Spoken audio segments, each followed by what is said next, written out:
Hello and welcome to another episode of the Tejano Traveler.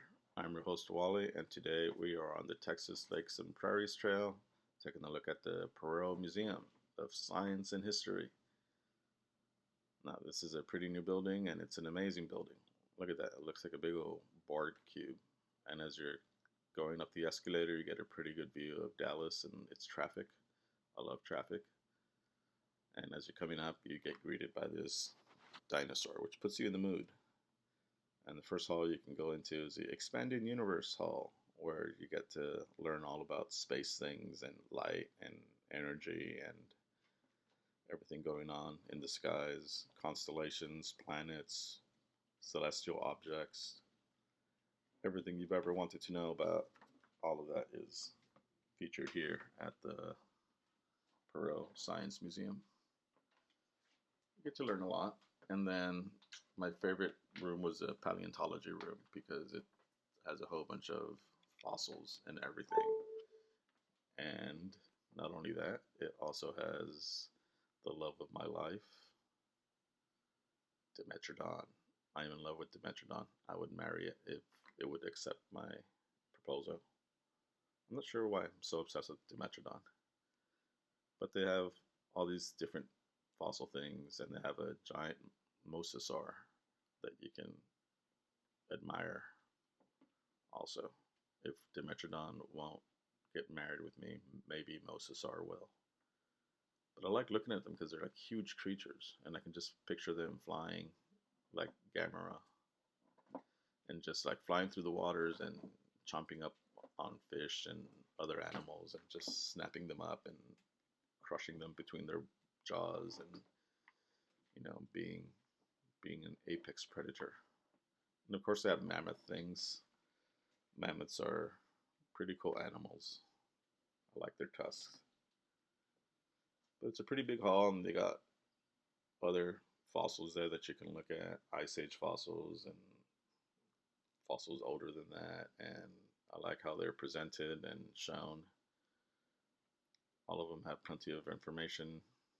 It's definitely a learning experience every time you come to one of these museums.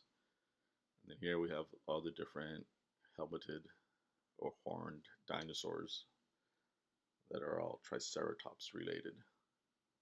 But they're not all Triceratops, which is kind of weird. Of course, you're always going to have a T-Rex and a Brontosaurus. You can't go wrong with those two. And that's the view from the top. See, plenty to see. I like the little tiny ones because I would like to think I could take one in a fight.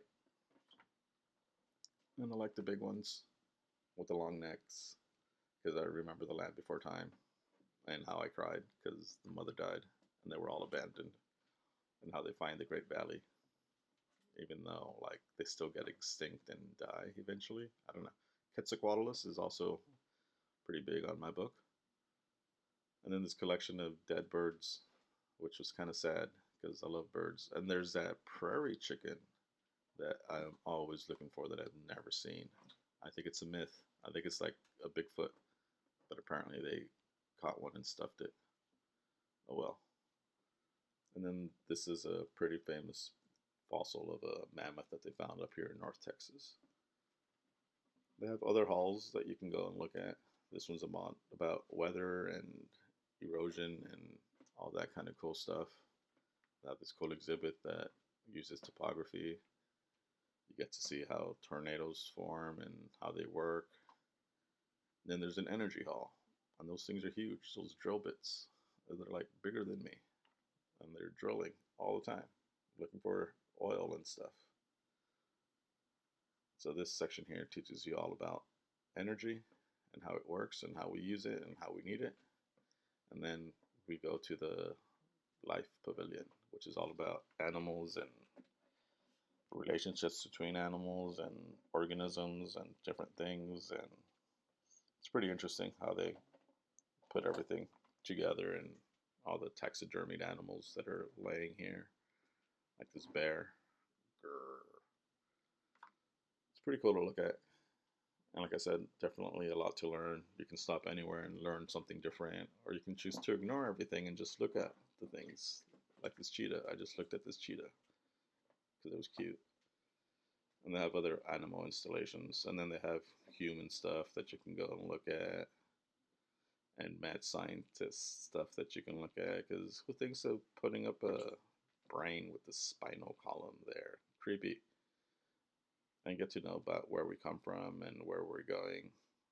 Look at these robots getting ready to take over Earth. Plus, I got plenty of activities for the kids to do. It's fun for kids, definitely. So take your kids there, and it's fun for adults because you get to learn a lot.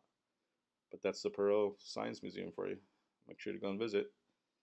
Anyways, don't forget to like, subscribe, and leave a comment. Thanks for watching. Bye bye.